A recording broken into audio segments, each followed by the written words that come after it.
3 years ago, we began a pilot program with electric buses. We were able to employ 3 vehicles on a number of routes. We have absorbed what we learned, and we are now ready to take the next step.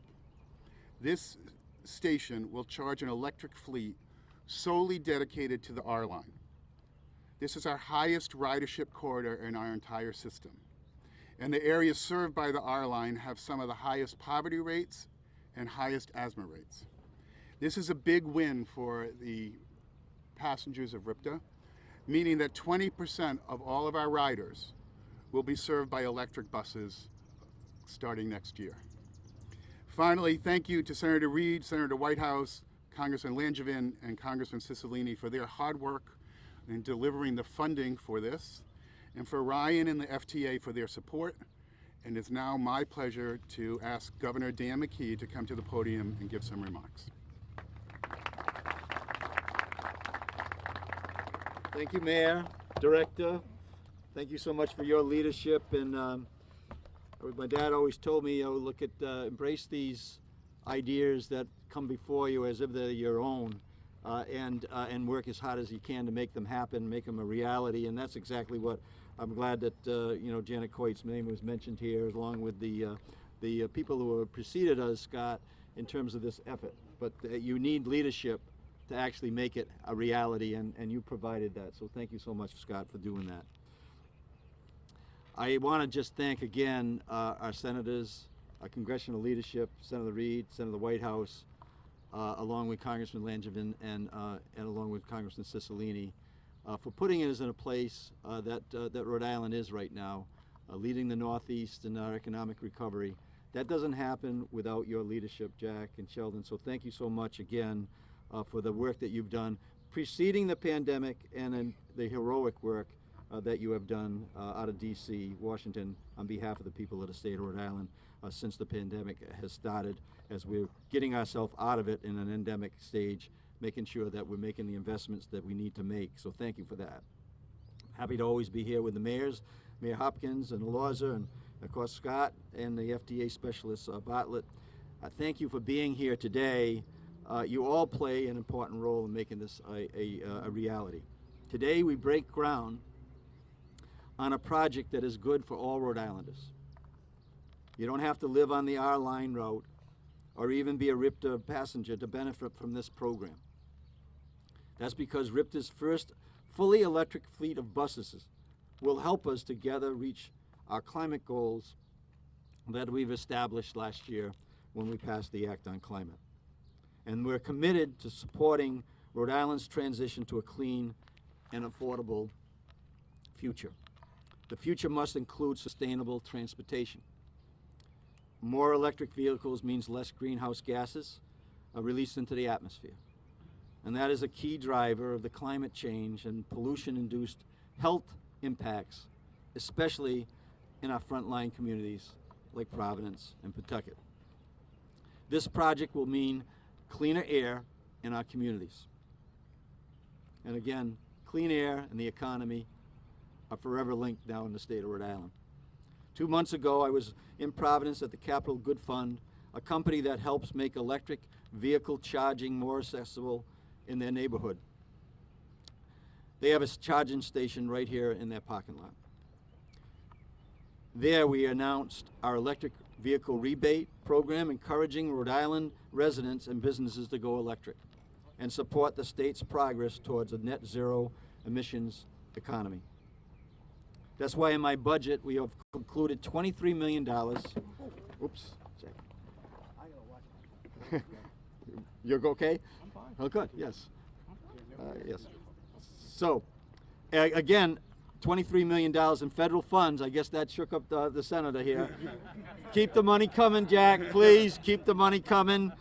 And federal funds in our budget to expand our network of electric vehicle charging stations. Preparing for the future is what Rhode Island is all about.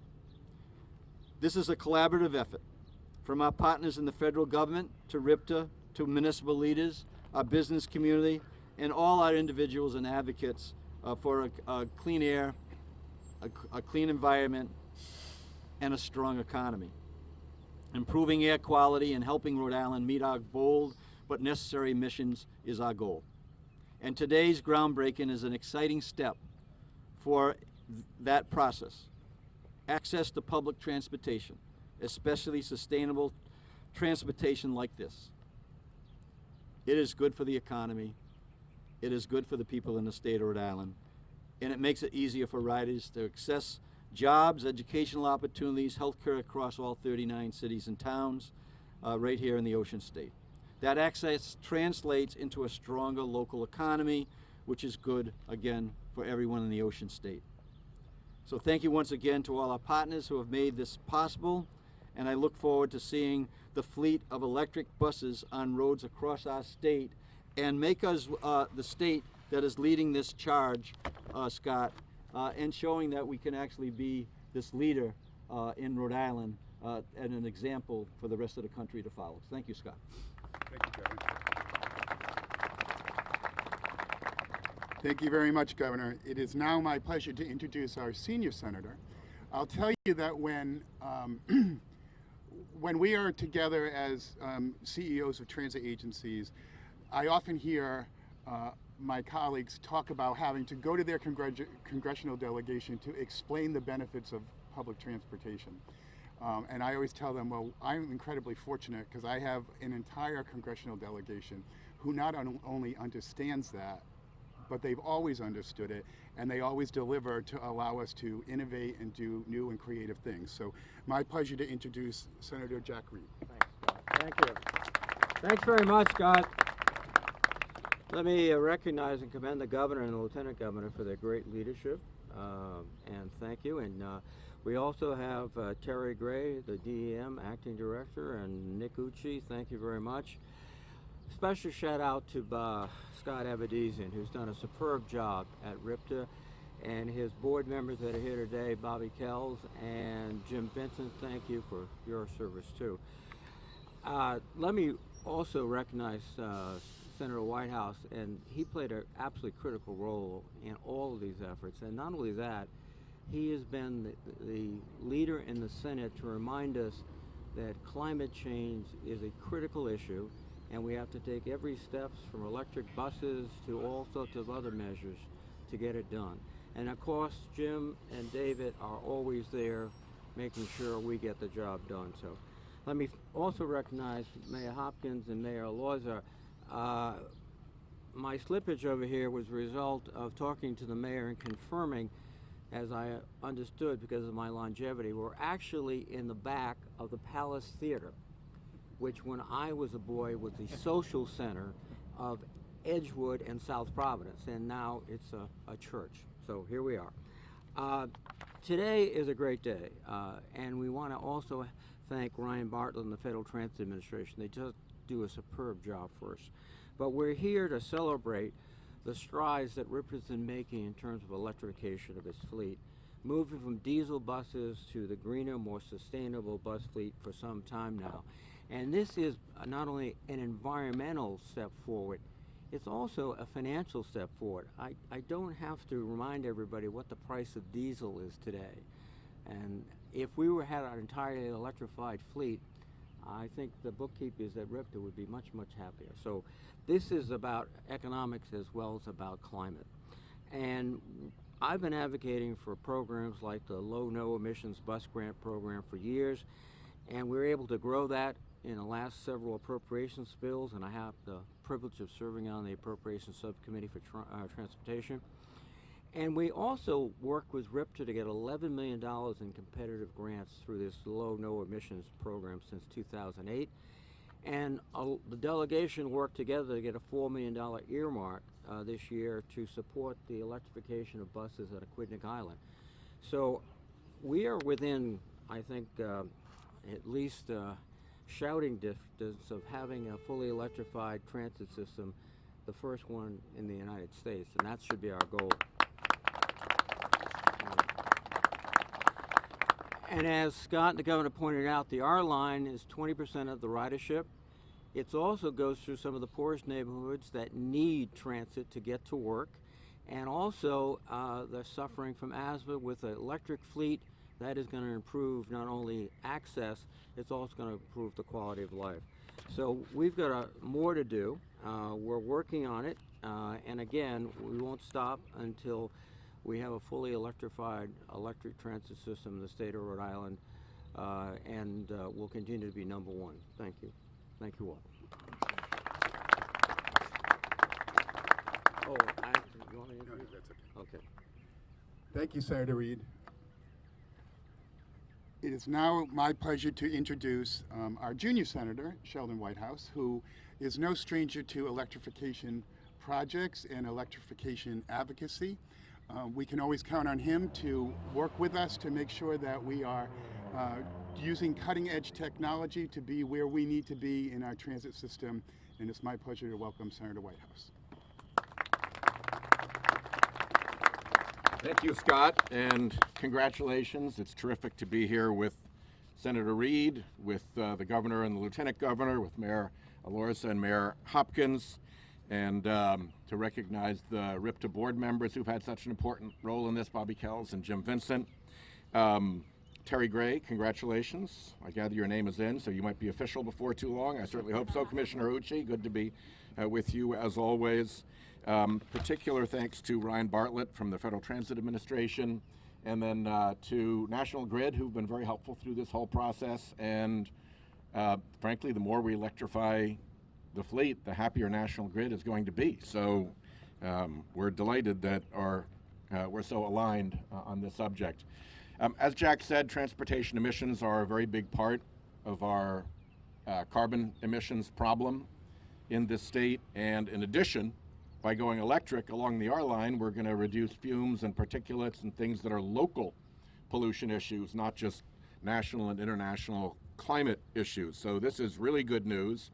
We've got $5 billion in the infrastructure bill for more grants, for more buses, and we've got $3 billion that comes through to Rhode Island in formula, $272 million formula coming to Rhode Island. So there is definitely more to come.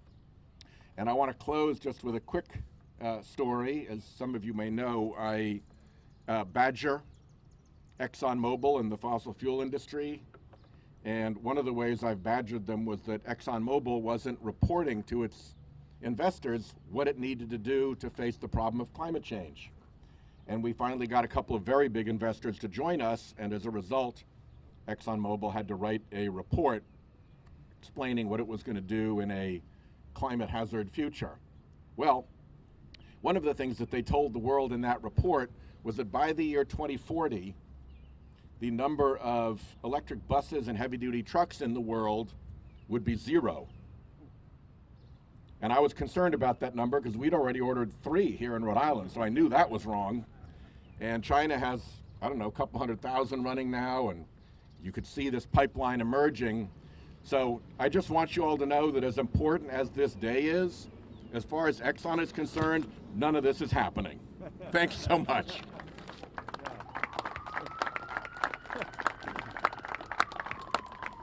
Thank you, Senator Whitehouse. I also want to make mention that we have representatives of Congressman Langevin and Congressman Cicilline here as well. And we're sorry that they could not join us, but happy to have their representatives here. It's now my pleasure to introduce our Lieutenant Governor, Sabina Matos. So Sabina and I became friends when we were Rodel Fellows at the Aspen Institute together. And that is a bipartisan think tank group that has been operating now since 2005. And we recently got to spend a weekend in Washington meeting with our colleagues. And I got to tell you, it was wonderful to watch their faces when our new Lieutenant Governor walked in the room, and just the incredible amount of pride that they had that Sabina was serving as our Lieutenant Governor. So welcome, and we look forward to your comments. Thank you so much. Thank you, Scott. It's truly a pleasure for me every time I have the opportunity to spend time with you. Thank you.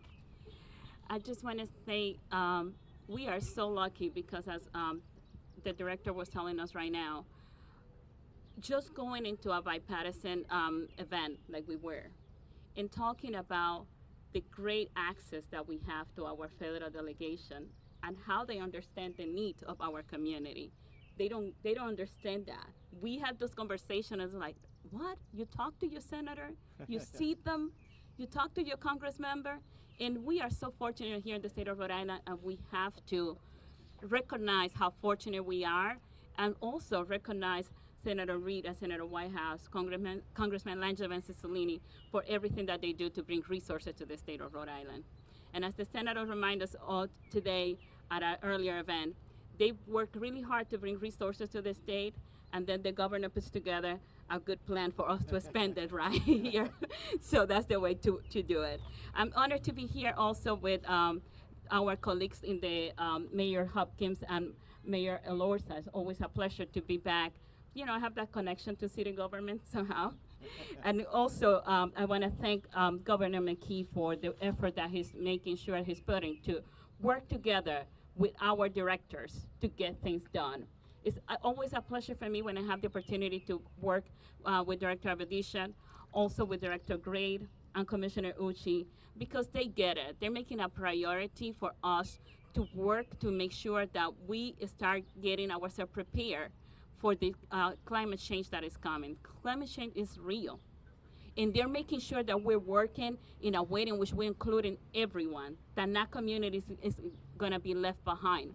And I appreciate so much the work that we do together. And I'm looking forward to continue to be your partner and continue to working with you to ensure that our community is ready for what is coming, and we are resilient for what is gonna happen in climate change. So thank you so much for what you do. I appreciate all of the work that you do, directors, and I'm looking forward to continue working with you.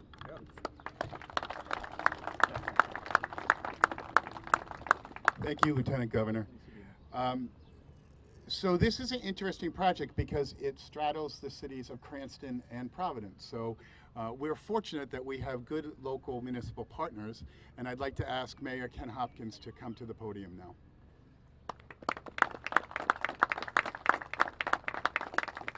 Thank you, Mayors. I love these bipartisan events. There's like 10 Democrats and 1 Republican. Is that bipartisan, Senator? For my last, and I love the fact that we're going electric too. My last birthday, Governor, my kids gave me an electric razor, an electric blanket, and an electric chair. Can't figure that one out, which one I'm supposed to use there. But, welcome. Actually, Mayor and I were just talking. That fence is the dividing line between Cranston and Providence. So I think we're on the Providence side of this. And Senator Reid made a comment to me. Excuse me, look, see, he's still quick. He still has that LaSalle football athleticism. Thank you. He mentioned to me that when we were kids, this used to be the Palace Theater. Well, I'm not sure when you were a kid, but I don't remember the Palace Theater. Well, you know, it's on the movies. No. Yeah. And as we speak tomorrow night, the historic Park Theater is reopening. So we're very excited about that. I'm pleased to be here today to celebrate this occasion. Again, our honored guest, the Lieutenant Governor, both senators, and my good friend Mayor Elorza. This event is an important symbol of moving our state into a healthier, more sustainable future. It serves as an example to the rest of the country that we all can do our part in achieving these goals. Public transportation is extremely crucial to the residents of Cranston. Across the state, our residents depend on RIPTA to continue to commute to work on a daily basis. And many of those, I refer to them as a vulnerable population. I'm pleased that by transitioning to a fully electric bus route, our vulnerable population will be better served. This investment in green technology is a positive step towards making Rhode Island a healthier state by lowering emissions and reducing the negative impacts of pollution. Thank you for being here today. Thank you again to our congressional delegation, especially my good friend from Cranston, Senator Reid, for getting the funding for this. Thank you so much.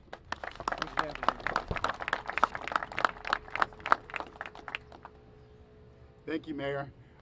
It's now my pleasure to introduce my colleague who we've served as mayors together. It is a pleasure to have our host mayor and our host city here, and I'll ask Mayor Elorza to bring some remarks.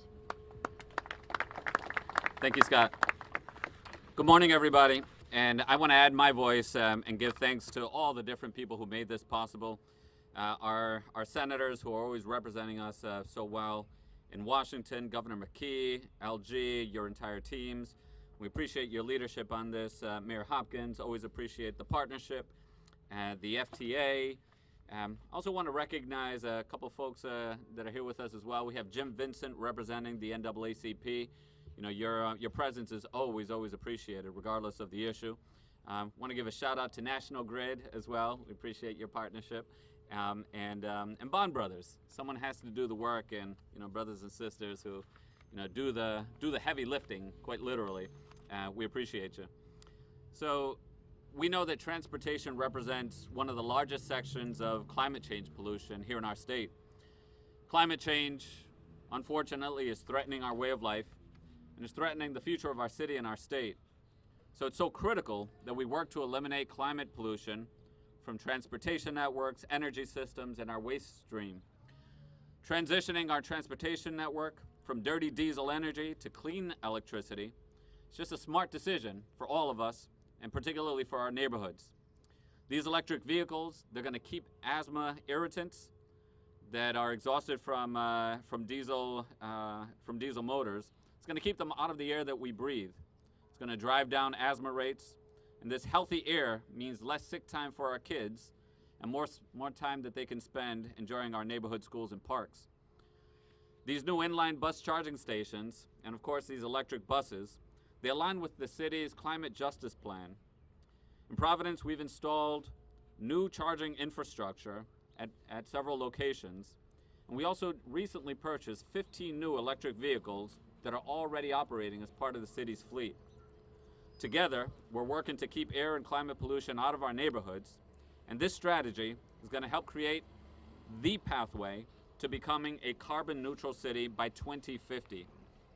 Congratulations to RIPTA and the state of Rhode Island for helping us move to this clean energy future.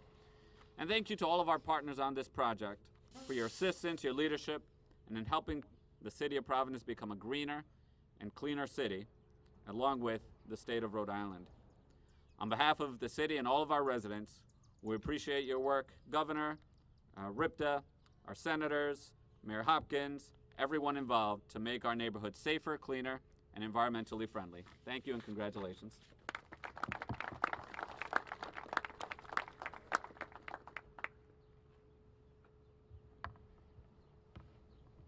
Thank you, Mayor Elorza. So, as you've heard, it's our congressional delegation and the urging of the governor and lieutenant governor and our mayors to push us forward. But our best partner in New England is the FTA. And representing FTA today, and Pete Butler, our administrator, is Ryan Bartlett, who is the FTA's Transportation Program Specialist, and I'd like to ask Ryan to come to the podium.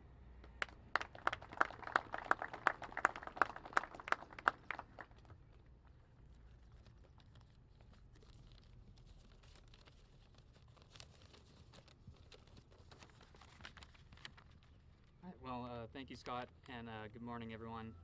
On behalf of Secretary Buttigieg, FTA Administrator Fernandez, and our Regional Administrator Peter Butler, I'm very excited to be here in Cranston to celebrate the groundbreaking for RIPTA's R-Line charging facility with all of you.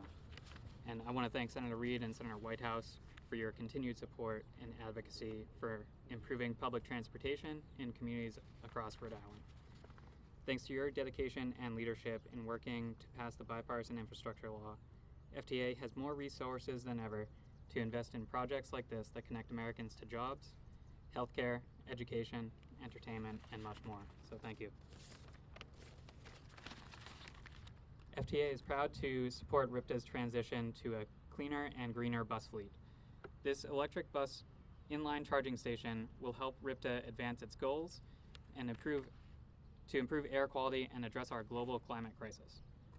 FTA is committed to supporting zero-emission bus projects through our low or no emission vehicle program and the additional resources available under the bipartisan infrastructure law to advance sustainable transit initiatives. This is a really exciting time to work in transit, and I'm looking forward to attending the ribbon cutting here and to more events like this one. Now let's get to work on a transit project that will truly make a difference. Thank you.